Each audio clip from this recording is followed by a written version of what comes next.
The world watched in stunned silence as the camera zoomed in on Senator John Kennedy's face. It wasn't the usual polished, poised expression viewers had come to expect from the seasoned politician.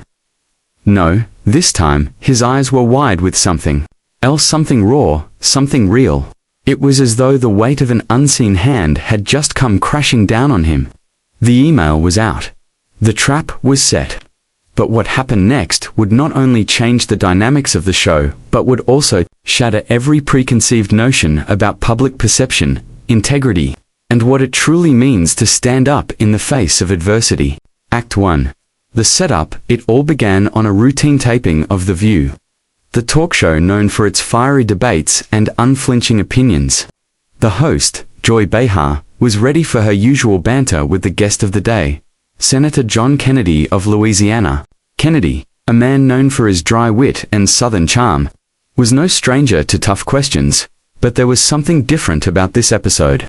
For weeks, Behar had been sitting on a leaked email that had allegedly come from a private exchange between Kennedy and his political allies.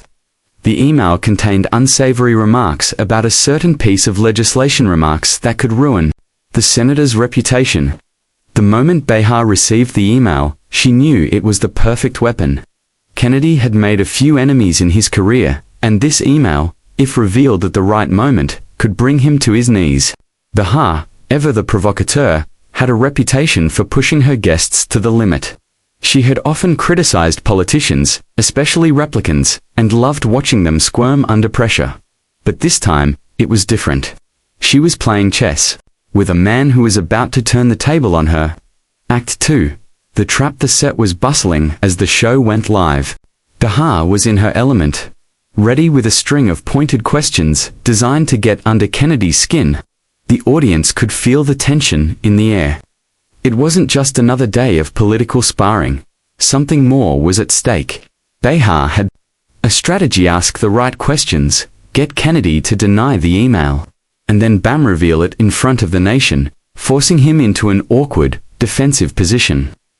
As the cameras rolled, Behar took a deep breath.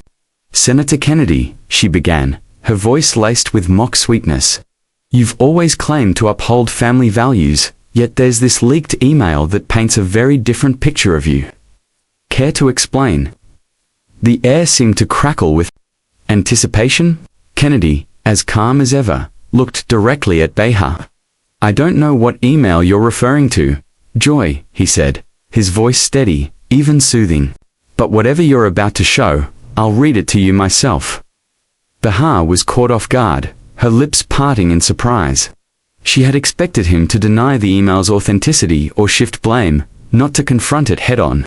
But before she could respond, Kennedy continued, "If it's out there, it's no secret. I'll read it to you now, live on air, just to make sure you don't misrepresent anything." The audience, initially uncertain, began to murmur. This wasn't the reaction they were expecting. With a slow but deliberate motion, Kennedy pulled out his phone, navigated to the email, and read aloud every word that was meant to destroy him.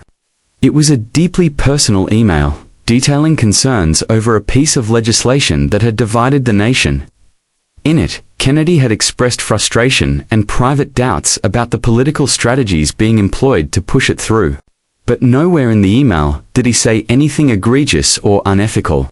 It was a human, candid moment, something anyone who had ever been in a position of power could relate to. As he finished reading, the silence in the room was deafening. Behar was visibly shaken, unable to immediately respond. The audience, on edge seconds before, now seemed to process the enormity of what had just happened. They had expected a scandal, a breakdown, something dramatic, but what they got was a man confronting his own vulnerabilities and standing tall. Act 3. The fallout. Behar, never one to back down, gathered herself quickly and tried to turn the situation around. "Well, Senator, don't you think that shows a lack of leadership?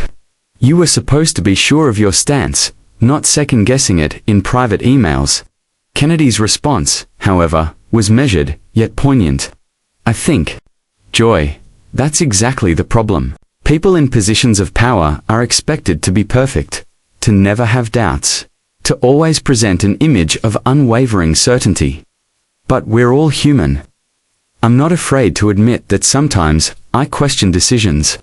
The real question is, what do you do with that doubt?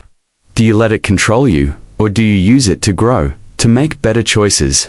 His words were simple, but they carried the weight of someone who had lived through the trials of public life. The audience, sensing the sincerity in his voice, shifted their perception. This wasn't a man hiding behind facades.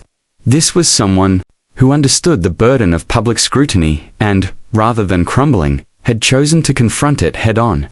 Behar, who had tried so hard to corner him, found herself on the defensive. Her usual cutting remarks were now lost in the quiet reflection of the moment. She had expected Kennedy to break, to reveal himself as the villain she had hoped for. Instead, he had done something far more dangerous to her narrative. He had humanized himself. Act 4. The resolution. As the segment continued, the conversation shifted. The audience, no longer eager to see a confrontation, leaned in to listen to a deeper discussion about accountability, leadership, and the nature of public service. Kennedy spoke candidly about his own shortcomings, the pressure of being constantly watched, and how he had learned to accept failure as a part of his journey. His vulnerability didn't make him weak, it made him stronger in the eyes of those watching. By the end of the show, the energy had completely shifted.